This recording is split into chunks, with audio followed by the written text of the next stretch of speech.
المبتدأ وإليه المصير. Segala puji syukur kepada Allah Subhanahu wa taala yang manalah dari Allah taala kita diadakan dan kelak kita semua akan kembali kepada Allah taala. وأشهد أن لا إله إلا الله وحده لا شريك له. Serta aku bersaksi bahwasanya tiada Tuhan selain Allah Subhanahu wa taala, tiada sekutu baginya. له الملك وله الحمد. Allah taala yang memiliki kerajaan dan juga Allah Subhanahu wa taala yang memiliki segala pujian. يحيي ويميت. Allah taala yang menghidupkan dan Allah yang mematikan. بيده الخير. Seluruh kebaikan berada di dalam genggaman Allah. وهو على كل شيء قدير. Dan Allah taala maha mampu atas segala-galanya. وأشهد أن سيدنا ونبينا وقرة أعيننا ونور قلوبنا محمدا عبده ورسوله. Dan juga kami bersaksi bahwasanya Nabi kita Nabi besar Muhammad sallallahu alaihi wasallam dan kekasih kita, beliau adalah utusan dan nabi yang dikirim oleh Allah taala kepada kita sekalian.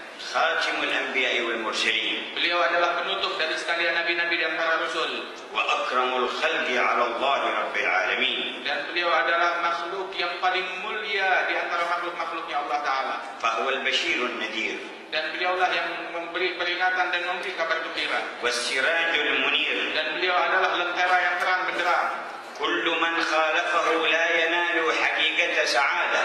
Setiap orang yang melanggar dan bertentangan dengan Rasulullah tidak akan mencapai hakikat kegembiraan dan keberuntungan. لا في الدنيا ولا في دار المصير. Tidak akan dia dapatkan di dunia maupun di akhirat tatkala dia kembali. فليحذر الذين يخالفون عن أمره أن تصيبهم فتنة أو يصيبهم عذاب أليم. Allah Ta'ala berfirman, hendaknya berwaspada, berhati-hatilah setiap orang yang melanggar perintah Allah Subhanahu wa Ta'ala, bahwasanya mereka akan ditimpa suatu bencana, ditimpa suatu fitnah atau azab dari Allah Ta'ala. من يطع الرسول فقد أطاع الله. Allah juga berfirman, barang siapa yang mentaati Rasul, maka berarti sungguh dia telah mentaati Allah. وإن تطيعوه تهتدوا. Apabila kalian mentaati beliau Rasulullah, maka niscaya kalian akan menempuh jalan hidayah. وما آتاكم الرسول فخذوه وما نهاكم عنه فانتهوا. Apa yang dibawa oleh Rasulullah untuk kalian, ambil dua hal ini, wasiat iman dan wasiat untuk bersabar. Ini dua hal ini, dua rukun ini apabila sebelumnya didahului dua rukun, yakni dengan iman dan amal, maka ini akan menyelamatkan seseorang daripada kerugian. وكل من فقد هذه الأربعة الأركان فهو خاسر. Dan setiap orang yang dikatakan yang tidak memiliki empat rukun ini, maka dia salah satunya. والله غفور رحيم. Sungguh Allah Ta'ala maha pengampun lagi maha penyayang. اللهم صل وسلم وبارك وكرم على عبدك ومصطفاك سيدنا محمد. Ya Allah, limpahkanlah salawat serta kemuliaan serta salam atas Nabi besar Muhammad sallallahu alaihi wasallam. وعلى آله وأهل بيته الأطهار. Serta atas keluarga beliau dan juga sahabat-sahabat beliau. آله وأهل بيته الأطهار المقترنين بالقرآن لن يتفرقا حتى يرد عليه الحوض يوم القيامة. Keluarga Rasulullah sallallahu alaihi wasallam yang suci, yang mana disabdakan oleh Nabi Muhammad bahwasanya mereka dan Al-Qur'an selama-lamanya tidak akan terpecah, tidak akan berpisah hingga hari kiamat. وعلى أصحابه المهاجرين والأنصار المترقين أعلى مراتب الكرامة. Serta salawat dan salam juga diaturkan kepada sahabat Rasulullah sallallahu alaihi wasallam daripada kaum Muhajirin dan kaum Ansar. أول لبنة في الصلاح والفلاح والنجاح لهذه الأمة. Mereka adalah generasi pertama yang membawa kebaikan, yang membawa keberuntungan kepada umat ini. فمن دون هذا الأساس الأول لا يمكن أن يتم صلاح ولا فلاح ولا نجاح في الأمة. Dan tanpa pondasi yang pertama ini, pondasi yang mendasar ini, maka umat ini tidak akan mendapatkan keberuntungan ataupun kebaikan. أما بعد فنحمد الله الذي أوصلنا إليكم وإلى هذه المنطقة المباركة. Kemudian kita bersyukur sekali kepada Allah Ta'ala yang telah menyampaikan kita dan kalian sehingga kita bisa sampai di tempat ini, berkumpul di negeri yang penuh keberkahan dan kemuliaan ini. وجزا الله من كان سببا لوصولنا خير الجزاء. Semoga Allah Ta'ala memberikan balasan yang sebaik-baiknya kepada para panitia yang menjadi sebab hingga kami bisa sampai ke tempat ini. وبارك Allah Ta'ala mudah-mudahan juga memberikan keberkahan kepada Bapak Wakil Gubernur, dan Allah Ta'ala memberikan bantuan, memudahkan dia di dalam memikul amanat ini. وقد طرح نقاط مهمة في كلمته، yang mana beliau barusan telah menyampaikan poin-poin yang penting di dalam sambutannya. وإننا نرى أن مجيئنا هذا إليكم تجديد لصلات إيمانية خالصة.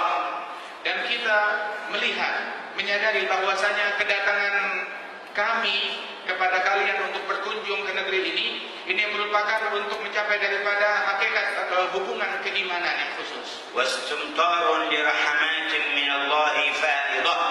Dan juga semata-mata untuk meminta hujan rahmat dari Allah Subhanahu wa Ta'ala dan kasih sayangnya agar dilimpahkan atas kita sekalian. وإحياء لحقائق ما تتم به السعادة في الغيب والشهادة. Dan kita ingin menghidupkan dengan hal-hal yang membawa keberuntungan kepada kita, kesempurnaan dari keberuntungan kita di dunia dan di akhirat. مما درج عليه الصالحون والأخيار.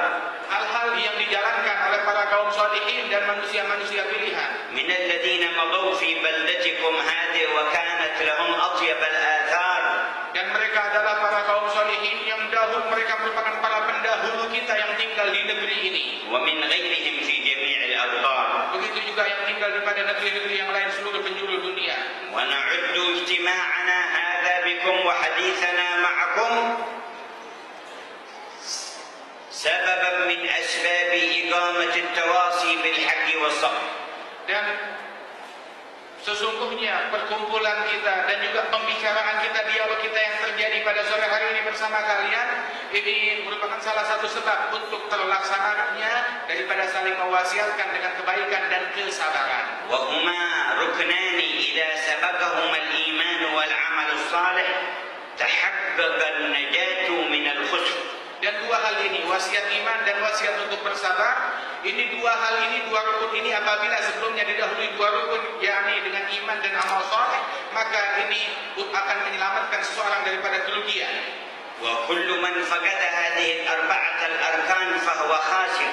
Dan setiap orang yang kedapatan yang tidak memiliki empat rukun ini, maka dia adalah orang yang rugi pada hakikatnya. سواء كان فردا أو جماعة. Baik dia perorangan ataupun berkelompok. سواء كان صاحب حضارة أو لم تكن له حضارة. Baik dia adalah orang yang memiliki banyak pengetahuan dan juga cendekiawan ataupun tidak. سواء أحسن البنيان الاقتصادي أم أساء فيه. Baik orang tersebut termasuk orang yang memajukan peringkat keekonomian ataupun tidak. سواء كان ملكا حاكما أو كان فقيرا محكوما. Baik dia seorang raja ataupun pemimpin ataupun dia seorang rakyat jelata. من فقد هذه الأركان الأربعة فهو خاسر بنص كلام الله.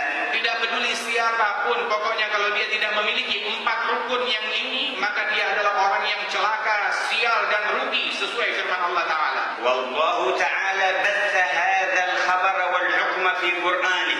Allah Ta'ala telah membuka kepada kita berita ini di dalam Al-Quran. وأقسم عليه بالعصر. Dan Allah Ta'ala bersumpah dengan kalimat wal asr. قال الإمام الشافعي أين الناس من سورة العصر لو تأملوها لكفتهم. Al-Imam Syafi'i beliau mengatakan, kemana orang-orang sekarang daripada kesadaran, penghayatan dan pengamalan mereka akan surat wal asr. Seandainya mereka menjalankannya dengan benar, maka itu cukup untuk segala problem mereka seluruhnya. فلندخل إلى نقاطنا من باب تأمل هذه السورة. Maka kita masuk ke dalam poin-poin yang akan disampaikan ini dengan merenung, memetik daripada surat ini. إن الله يقول والعصر إن الإنسان لفي خسر إلا الذين آمنوا وعملوا الصالحات وتواصوا بالحق وتواصوا بالصبر. Sesungguhnya Allah Ta'ala berfirman, demi masa sesungguhnya manusia berada di dalam kerugian kecuali mereka yang beriman, yang beramal soleh dan saling mewasiatkan dengan kebaikan dan mewasiatkan dengan kesabaran. سرت قلوبنا بما سمعنا من كلام وكيل المحافظ أن الاتفاق تم بين الشعب والحكومة جميعا أنهم يقيمون نهضتهم ورفعتهم وعزتهم وصلاحهم بالإسلام والشريعة الغراء. Sungguh barusan kami sangat gembira sekali dari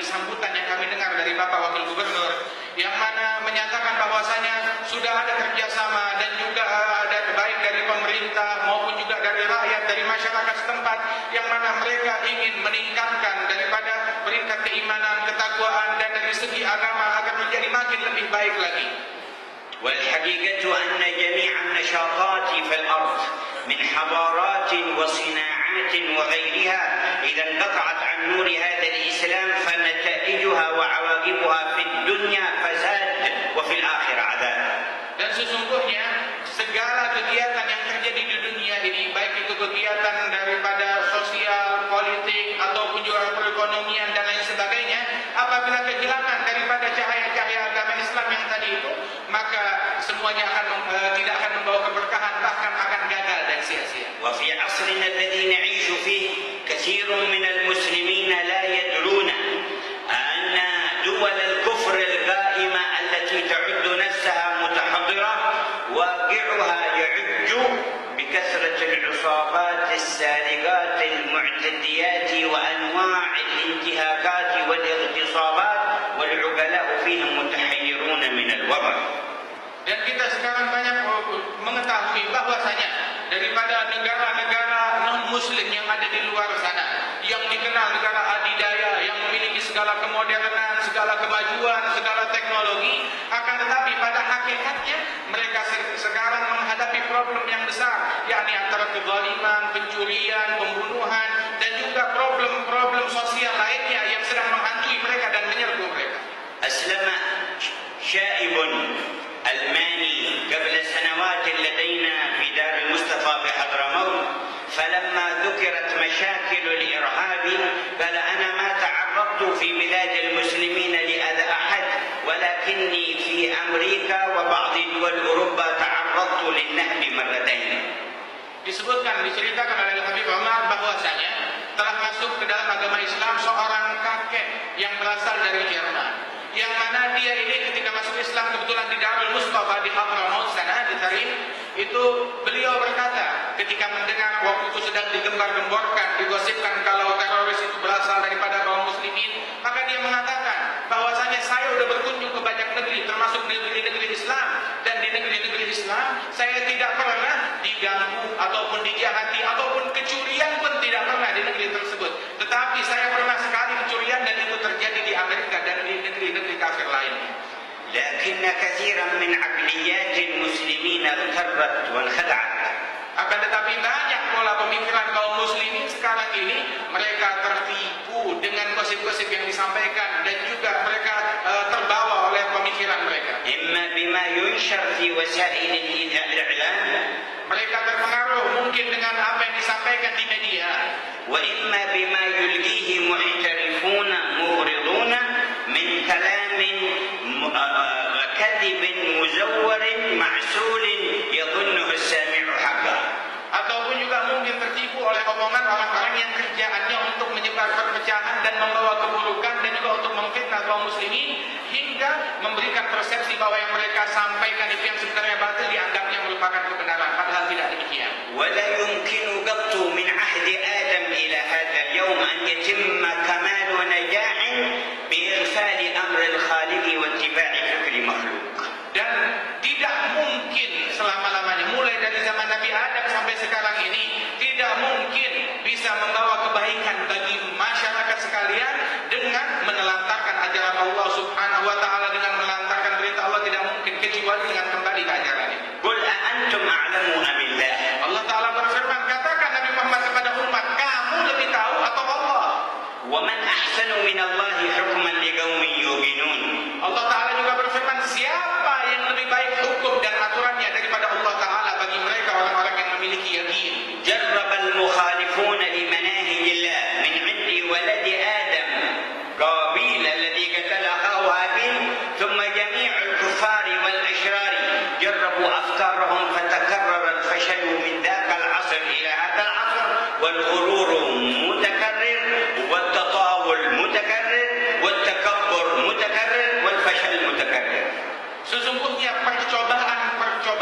وسلك ابن آدم قابيل فكرة الشهوة واتباع الهوى حتى قتل أخاه يظن أنه بذلك يرتاح وينعم ويسعد. Sungguh putra Nabi Adam yang bernama Qabil, dia ini telah terpengaruh dan telah mempercayai bisikan daripada yang tidak baik, yakni untuk mengajak dia kepada mengumbar daripada syahwatnya dan hawa nafsunya hingga dia melakukan perbuatan yang tidak diridhai oleh Allah Subhanahu wa taala dan membawa kerusakan. ولكنه بعد القتل أصبح من النادمين شاردا في الأرض لا يقبل على مقابلة أبيه آدم. Akan tetapi setelah dia membunuh saudaranya, maka dia langsung menyesal dan tahu kalau dirinya salah dan dia tidak berani bertatap muka lagi dengan ayahnya. فعاش حياة تعيسة. Dan dia pun hidup dengan kehidupan yang sial dan celaka yang susah. ثم انتقل إلى عذاب الآخرة. Kemudian setelah itu dia berpindah ke dalam azab dan di akhirat. وكم مثل قابيل في الأمة. Berapa banyak sekarang di umat ini orang yang semacam Qabil. وقال الله واتل عليهم نبأ ابني آدم بالحق. Allah Ta'ala berfirman, bacakan wahai Nabi Muhammad kepada umatmu tentang berita yang terjadi antara kedua anak Nabi Adam. Sampaikan dengan kebenaran. قال نبينا ما من نفس تقتل ظلما إلا كان على ابن آدم الأول كفل منها. Nabi Muhammad SAW bersabda, sesungguhnya tidaklah satu jiwa pun yang terbunuh secara zulum, secara dizalimi, melainkan itu dosanya juga ditimpakan kepada anak Adam yang dulu pertama kali membunuh orang itu. كان القتل محدودا في الزمن الذي قد يوصف بالتخلف والتأخر. Mereka itu pembunuhan terjadi di zaman yang disebut zaman kuno atau zaman dahulu, itu juga sudah ada yang namanya pembunuhan ini. ووسائل القتل والدمار فيه ضعيفة ومحدودة. Padahal yang dijadikan perselisihan untuk penyebab pembunuhan itu terbatas, sedikit dan tidak banyak. أما في الزمان الذي يسمونه زمان التقدم فوسائل القتل متطورة والدمار كل يوم والقتل كثير. Adapun di zaman yang katanya sekarang ini zaman modern, zaman yang maju, maka penyebab-penyebab terjadinya konflik dan pembunuhan jauh lebih banyak lagi untuk menimbulkan kerusakan. فيكاد في كل يوم يجاوز القتل ظلما المئات إلى الألوف في كل يوم في هذا العالم الذي نعيش فيه. Dan hampir-hampir setiap harinya terjadinya pembunuhan itu bukan hanya ratusan bahkan ribuan di seluruh dunia ini terbunuh. وهكذا تفعل الحضارات إذا انقطعت عن نور الإسلام ومنهج الرحمن. Dan inilah apabila kemodernan, apabila suatu perkumpulan terputus dari cahaya Islam dan cahaya keimanan. أيها المؤمنون بالله تبارك وتعالى إننا نحتاج إلى شؤون كثيرة في الحياة لكن نجاحنا فيها إن طبقنا منهج الله. Wahai kaum mukminin sekalian, sesungguhnya di dalam kehidupan ini kita banyak memerlukan beragam benda, beragam hal banyak kita perlukan untuk menunjang kehidupan kita ini. Akan tetapi apabila di situ kita melupakan ajaran Allah Subhanahu wa taala, maka tetap kita akan rugi dan tidak akan sukses. نحتاج إلى البنايات وإلى الزراعات وإلى الصناعات وإلى التجارب الماديات ممن أسلم أو ممن كفر. Dan kita di dalam kehidupan ini kita memerlukan daripada permasalahan peningkatan dari segi ekonomi, peningkatan dari segi bisnis, peningkatan dari segi kerja daripada wira swasta dan lain sebagainya. Akan tetapi apabila di situ kita melupakan syariat Allah Taala akan gagal. لكن نيتنا فيها ليست كنية الكافرين ولا كنية الغافلين. Kita boleh mengerjakan itu semua, akan tetapi niatnya kita jangan seperti niatnya orang-orang yang tidak beriman. إنما مبلغهم الحياة الدنيا لا يتجاوزونها ونحن نؤمن بأرض وسماء ودنيا وآخرة ونعمل للكل. Sebab niatnya orang-orang kafir itu mereka hanya dunia, nggak lebih dari itu. Sedangkan niat kita ini niat untuk hidup bukan hanya di dunia saja, akan tetapi setelah kematian pun, di akhirat pun, di dunia dan juga kelak di akhirat nanti itu niat kita agar bisa sejahtera di semuanya. وكم من كافر أحسن الشؤون المادية فملك المليارات من الدولارات ثم رمى بنفسه من فوق عمارة كبيرة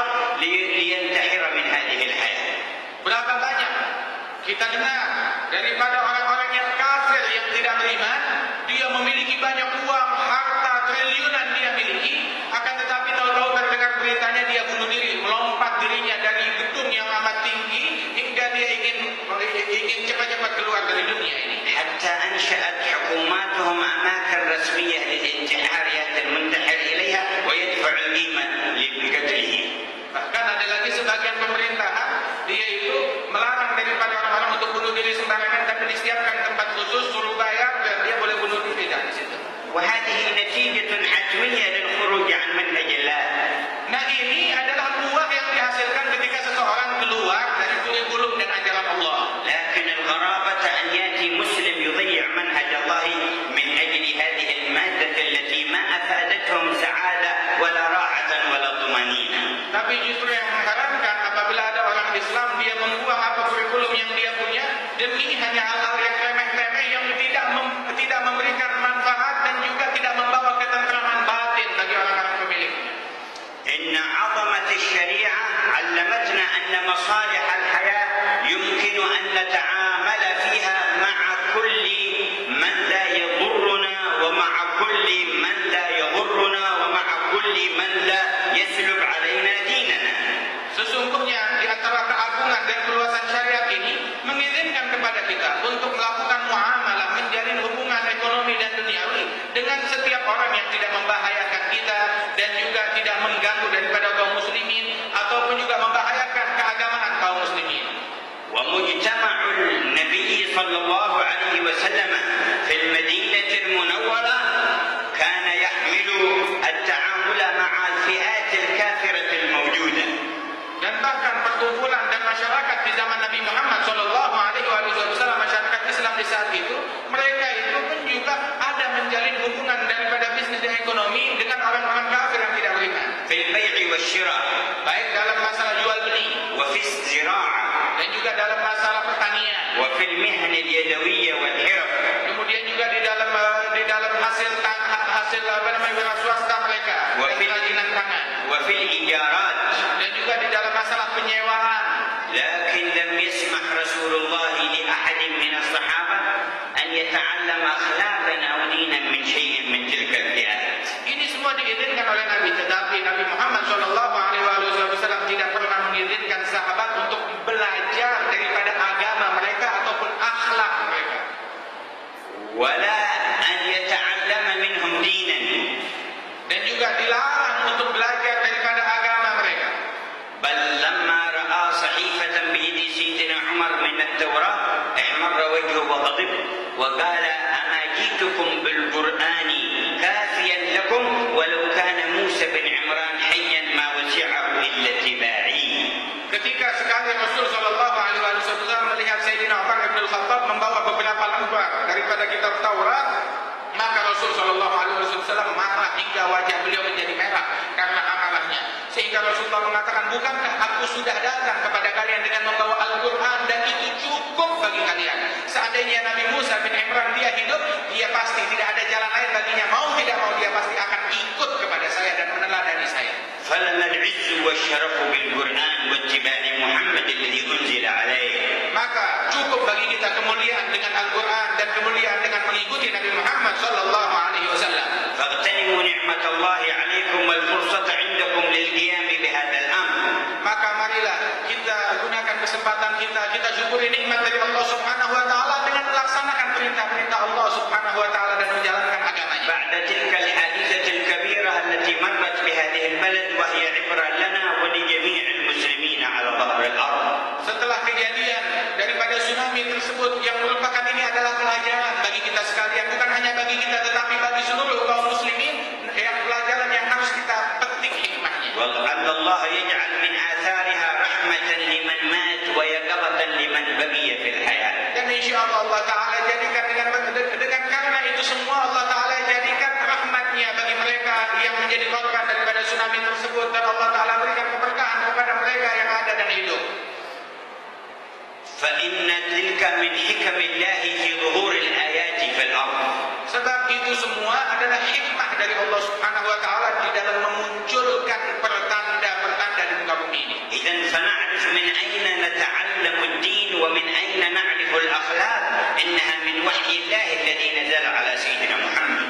Kalau begitu sekarang kita mengetahui dari siapa karena kita harus belajar daripada agama ini semata-mata dari Allah Subhanahu wa taala yang mewahyukan kepada Nabi Muhammad. وما ذكر وكيل المحافظ من القيام على مذهب الإمام الشافعي ومسلك أهل السنة والجماعة تبع الإمام الأشعري هو المفهوم المتزن المعتدل لنصوص الوحي المنزل على رسول الله. Dan apa yang disampaikan oleh Bapak Wakil Gubernur tadi, yakni bahwasanya mengikuti daripada mazhab al-Imam Syafi'i, masyarakat saja mengikuti mazhab Imam Syafi'i dan juga akidah Ahli Sunnah wal Jamaah yang diatur oleh Al-Asy'ari, yang mana ini semuanya ini merupakan pemahaman daripada Ahli Sunnah wal Jamaah, pemahaman yang jalan tengah, pemahaman jalan tengah daripada Ahli Sunnah wal Jamaah yang membawa kebaikan.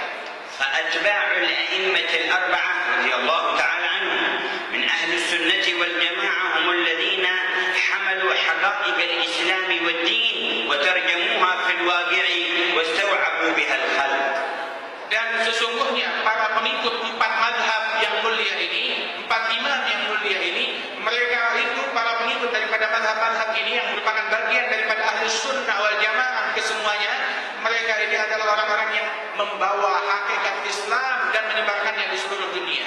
ليس في هذه المذاهب ومسلك أهل السنة ما يعلم السب والشتم لا لأحياء ولا لأموات. Di dalam ajaran madhab-madhab yang empat tadi, yang mana semuanya itu bernaung di bawah akidah Ahlussunnah wal Jamaah, tidak ada satupun yang mengajarkan untuk memaki atau mencaci orang lain, yang hidup ataupun yang mati, tidak boleh dimaki. بل يعلم الناس اتقاء الفتن حتى بسب الذي يستحق السب. Bahkan sesungguhnya mengajarkan kepada manusia sekalian untuk menjauhi daripada fitnah-fitnah tersebut, yakni dengan tidak mencaci orang-orang yang mencaci mereka. كما قال الله ولا تسبوا الذين يدعون من دون الله فيسبوا الله عدوا بغير علم فحرم سب آلهتهم التي يشركون بها مع الله تبارك وتعالى حتى لا يحصل منهم سب الإله الحق سبحانه وتعالى. Bahkan Allah Subhanahu wa taala melarang kepada kaum muslimin untuk mencaci ataupun untuk mencaci tuhan-tuhan palsu yang disembah oleh kaum musyrikin. Kenapa? Agar kaum musyrikin tidak membalas dengan mencaci Allah Subhanahu wa taala. ولما أقبل عكرمة بن أبي جهل يريد الإسلام قال النبي للصحابة إنه جاء راغبا في الإسلام فلا تذكروا أباه عنده بسوء. Ketika datang Sayyidina Ikrimah, putra daripada Abu Jahal, Ikrimah datang kepada Rasul sallallahu alaihi wasallam untuk masuk ke dalam agama Islam, dan Ikrimah dihormati oleh Rasulullah. Kemudian Rasul memperingati para sahabat, jangan kalian, dia ini datang untuk masuk dan mengenal Islam, jangan sekali-kali kalian menyebutkan keburukan yang dilakukan oleh ayahnya, sebab nanti dia akan tersinggung. ليس في هذه المذاهب ولا مسلك أهل السنة ما يعلم الغيظ والحقد والبغضاء. Di dalam madhab-madhab yang empat tadi dan di dalam Ahlussunnah wal Jamaah nggak ada satu ajaran pun yang ngajarin kita untuk mendengki ataupun memaki ataupun membenci. بل عندهم هدي رسول الله الذي قال لمقاتليه من الكفار في مكة اذهبوا فأنتم الطلقاء. Akan tetapi semuanya mereka menganut paham Rasulullah sallallahu alaihi wasallam yang ketika telah berhasil menguasai Mekah sepenuhnya, dia berkata kepada seluruh kaum musyrikin, pergilah kalian semuanya, kalian bebas merdeka. ليس في هذه المذاهب وهذا المسلك لأهل السنة تكفير الغير ولو كفرهم. Dan di dalam madhab ini, dalam madhab-madhab ini dan seluruh akidah Ahlussunnah wal Jamaah ini, tidak ada ajaran yang ngajarin kita untuk mengkafirkan orang lain walaupun itu orang ngafirin kita. إنهم يعظمون لا إله إلا الله محمد رسول الله. Sebab ini ajaran kita ini mengagungkan, menghormati dan menghargai kalimat la ilaha illallah Muhammad Rasulullah yang dimiliki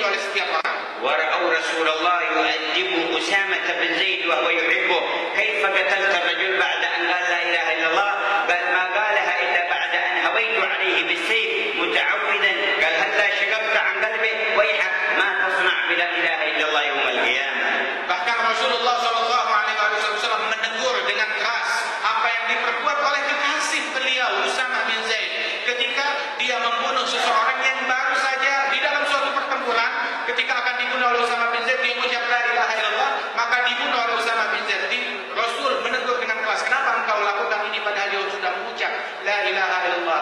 Usama menjawab, ya Rasulullah, dia ini mengucap itu karena takut dibunuh, nanti dia akan membalas saya. Maka Rasul sallallahu alaihi wasallam, engkau tahu dari mana kalau dia pura-pura? Apakah engkau membelah dadanya?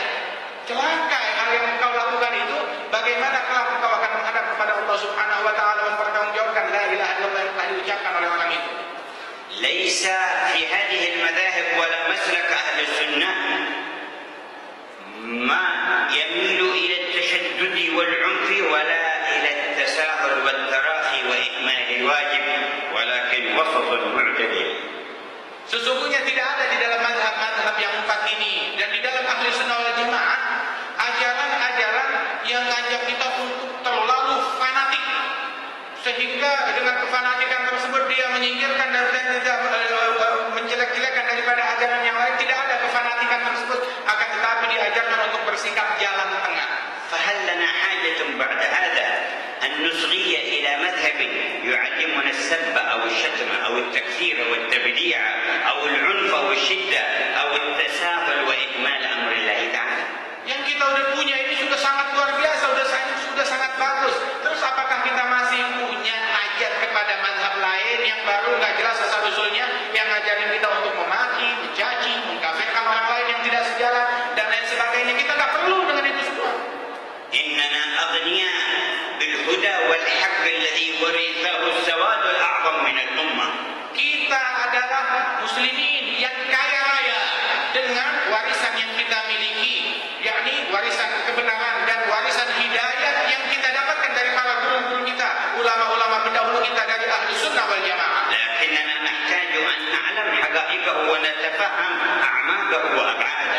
Akan tetapi kita perlu harus mencari tahu apa sih sebenarnya hakikat daripada ahli sunnah wal jamaah, apa sih sebenarnya yang ada di dalamnya, itu yang harus kita ketahui. وهذا لا يحصل إلا بالأخذ عن العلماء الربانيين الصادقين المخلصين لله. Dan pengetahuan semacam ini tidak akan bisa kita dapatkan dengan sebenar-benarnya, melainkan dari para ulama yang ikhlas, yang lulus, yang menempuh jalan Rasulullah sallallahu alaihi wasallam, yang tersambung keilmuannya dengan Nabi Muhammad. وصدق وكيل المحافظ فيما سمعنا من واجب قيام علماء النهضة وغيرهم من العلماء بالتربية للناشئة حتى يحفظوا من الفساد. Dan benar apa yang dikatakan oleh Bapak Wakil Gubernur, bahwasanya perlu kita para ulama, baik dari Nahdlatul Ulama dan seluruh ulama, untuk memperhatikan masalah pendidikan, tarbiyah bagi putra-putri kita, bagi kaum muslimin, agar mereka ini semakin meningkat akhlak mereka dan moral mereka. لكن هذا مربوط بسد ثغرات الهدم والإفساد. أما إذا قلنا يا علماء يا مربين ربوا ثم فتحنا أبواب الإفساد في الفكر والأخلاق بمختلف الوسائل فلو ألف بان خلفه هادم كفى فكيف بباب خلفه ألف هادم. Akan tetapi semua ini baru terwujud kalau lubang-lubang yang bocor itu kita tambal, kita tutup. Sebab seandainya para ulama mengajarkan tarbiyah, akan tetapi di situ ada yang menghancurkan tarbiyah tersebut, maka akan celaka, tidak akan beres kerjaan kita, selalu kebolongan dan kebocoran di mana-mana. Sampai disebutkan di dalam syair bahwasanya seandainya ada 1000 orang yang membangun bangunan, tapi di belakang mereka ada satu orang yang ngancurin, maka niscaya itu bangunan gak bakalan selesai. Bagaimana halnya kalau satu yang ngebangun dan 1000 yang ngancurin di belakang dia? ولو فسحنا المجال للبرامج الخبيثة الخليعة التي تضر الأفكار والأخلاق وسط أبنائنا وبناتنا، وفسحنا المجال للسواح أن يتبرجوا وسط بلداننا وأن يأتوا بالخمور إلى وسط ديارنا، ثم قلنا ربوا أيها العلماء، ربوا أيها الصالحون، صرنا كمن يقول حافظوا على بيوتكم من الحريق، ثم يأتي بالزيت والبترول ويصب ويشعل ويحفظوا على البيوت من الحريق، لا تحترق البيوت من الحريق من النار. Disebutkan bahwasanya seandainya kita ingin mendidik daripada keluarga kita, anak-anak kita, tapi kita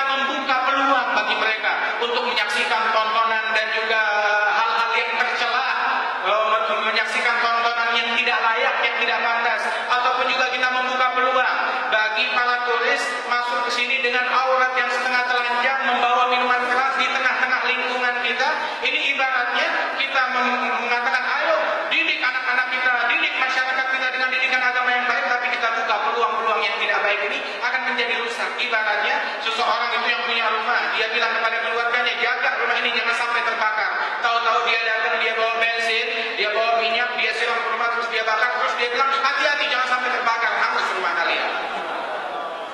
Inna Rasulullah sallallahu alaihi wasallam أخرج يهود بني قينقاع من المدينة لما حاولوا كشف امرأة واحدة من المسلمين بعد نزول آية الحجاب، وإنما كشفوها بالحيلة، أبت أن تكشف وجهها لأن المرأة الحرة صاحبة الحرية الإيمانية تختار لنفسها ما هو أصلح، فأبت أن تكشف لهم وجهها أو بدنها، فربط أحدهم من دون أن تشعر طرف ثوبها وهي قاعدة الأسفل بالأعلى، فلما قامت انكشفت رجلها فضحكوا عليها فثارت الفتنة فأخرجهم رسول الله من المدينة. Dan sesungguhnya terjadi suatu kejadian di dalam sejarah Rasul Shallallahu Alaihi Wasallam memindahkan dan mengusir daripada Bani Qainuqa dari perkampungan mereka di kota Madinah. Itu kejadiannya dikarenakan mereka memaksa seorang wanita itu untuk membuka wajahnya, dibujuk rayu, dan wanita tersebut tidak mau. Dan kejadian ini setelah turunnya ayatul hijab, di mana turun ayatul hijab, wanita ini semuanya menutup aurat mereka, menutup wajah mereka dengan hijab. Ketika sedang berbelanja di Bani Qainuqa, dipaksa ataupun dirayu untuk membuka wajahnya, dia menolak. Maka orang-orang di sana, orang-orang Yahudi menipu daya bagaimana caranya agar terbuka aurat wanita tersebut. Maka diikat bagi ketika wanita itu sedang duduk tanpa disadari olehnya, diikat bagian bawah daripada bajunya itu, diikat dengan bagian atas kepalanya itu. Hingga ketika dia berdiri, bagian belakang tubuhnya itu nampak. Maka timbul permasalahan, timbul fitnah dan konflik hingga terjadi kerusuhan di tempat tersebut. Maka Rasulullah Shallallahu Alaihi Wasallam mengirim mereka semuanya, orang-orang tersebut dikeluarkan dari kota Madinah, diusir, sehingga dikarenakan mereka ingin membawa kekacauan dan kemungkaran di kalangan kaum muslimin. عقلية المرأة صاحبة الحرية في زمن النبي صلى الله عليه وسلم في الرعيل الأول ما كانت تصدق اليهود في أن تكشفها حرية ولا أن تكشفها رفعة وكرامة، ما كانت تخضع. كان عقلية المرأة تعلم أن خيريتها فيما أراد خالقها لها لا فيما قال أعداؤها، لكن عقليات نساء كثير في زمننا صدقن أعداء الله أن خيرهن وحريتهن في التكشف والتبرج والسفور والاختلاط بالأجانب وما جنين من ذلك خيرا. Wanita tadi adalah wanita yang merdeka, wanita yang bebas, yang mana dia tahu apa yang terbaik buat dirinya, yang di dalam menutup auratnya tersebut. Dan sungguh wanita-wanita yang merdeka, wanita-wanita bebas dari kaum mukminat di zaman Rasulullah Shallallahu Alaihi Wasallam, mereka itu bukan kelompok wanita-wanita yang mempercayai dan membenarkan bujuk rayu daripada orang-orang Yahudi yang mengatakan kalau buka aurat lebih baik dan lain sebagainya. Tidak, mereka tidak termakan dengan tipuan itu. Mereka tahu bahwasanya yang terbaik bagi wanita yang merdeka bukan yang terbelenggu dengan kemaksiatan itu. Yang terbaik bagi wanita yang merdeka itu di dalam menutup auratnya, bukan dengan buka-bukaan aurat. Inilah pemahaman daripada wanita-wanita di zaman Rasulullah Shallallahu Alaihi Wasallam yang mereka lakukan itu dengan sukarela, bukan terpaksa. مع أن بني قينقاع قبل هذه الحادثة قد حصل منهم سب وأذى كثير، فصبر النبي صلى الله عليه وسلم وأعرض عنهم، لكن لما تعرضوا للأخلاق وللقيم وللأعراض أخرجهم مباشرة. Padahal Bani Qainuqa sebelum kejadian itu, mereka dari masyarakat Yahudi itu, Bani Qainuqa sebelum kejadian itu mereka sudah banyak mencaci pribadi Rasulullah, kemudian juga memusuhi dan mengeluarkan kata-kata yang tidak baik. Tapi Rasul Shallallahu Alaihi Wasallam tidak ambil peduli dan bersabar atas gangguan mereka. Tetapi ketika gangguan mereka menjurus kepada penodaan terhadap hak kaum muslimin dan juga penodaan terhadap akhlak dan agama, maka Rasulullah tidak terima itu dan dikeluarkan mereka seluruhnya dari kota Madinah. لقد رأى الله جمعنا وسمع ما قلنا ونظر إلى ما استمعنا وهو سائلنا بعد ذلك أيها الأحباب. Sungguh Allah Ta'ala saat ini melihat perkumpulan kita ini dan mendengar apa dialog yang terjadi di antara kita sekalian, dan kelak Allah Subhanahu Wa Ta'ala akan mempertanggungjawabkan kita dan akan bertanya kepada kita tentang apa hasil dari perkumpulan ini yang kita lakukan. فلنتق الله فيما قلنا وما سمعنا. Maka hendaknya kita bertakwa kepada Allah Ta'ala berkenaan dengan apa yang kita ucapkan dan apa yang kita dengarkan. Kita takwa kepada Allah. ولنستعد لسؤاله حين يسألنا يوم القيامة. Bersiap untuk menjawab pertanyaan Allah Ta'ala tentang majelis kita ini besok di hari kiamat. ولنحسن النية في موقفنا هذا. Dan orang-orang yang hendaknya memperbagus niat mereka di tempat ini, dia pasang niat yang baik. ولنزدد إيمانا. Dan kita bertambah keimanan kepada Allah Ta'ala. ونحرص على العمل الصالح. Dan berusahalah untuk melakukan amal soleh yang kita perbanyak sebisa kita. ولنتواصى بالحق ولنتواصى بالصبر. Dan marilah kita saling mewasiatkan, menasehati dengan kebenaran, menasehati dengan kesabaran satu sama lain. فنتوب إلى الله من جميع الذنوب. Maka marilah kita bertaubat kepada Allah Ta'ala dari segala dosa. ونستغفره لجميع الخطيئات. Dan kita memohon ampunan Allah Ta'ala atas kesalahan yang kita lakukan. ونسأل أن يغفر لأحيانا وموتانا. Dan kita meminta semoga Allah Ta'ala mengampuni yang hidup maupun yang meninggal di antara kita. وأن لا يصرفنا من هذا المجمع إلا والقلوب صادقة معه. Dan tidaklah kita keluar dari majelis ini melainkan Allah Ta'ala jadikan hati kita hati yang memiliki kesungguhan untuk mendekat kepada Allah. مقبلة عليه. Hati yang ingin, yang condong kepada keridhaan Allah. مقبولة لديه. Hati yang diterima oleh Allah Ta'ala ketaatannya. جزا الله القائمين على المسجد خير الجزاء. Semoga Allah Ta'ala mengaruniakan balasan yang sebaik-baiknya kepada para pengurus masjid ini. وتمم النعمة علينا وعليكم وعلى أهل البلدة أجمعين. Dan Allah Ta'ala menyempurnakan nikmat atas kita dan atas kalian semua dan atas seluruh penduduk daerah ini. يا ربنا انظر إلى إخواننا في آشي وفي سمطرة وفي جميع أندونيسيا وفي العالم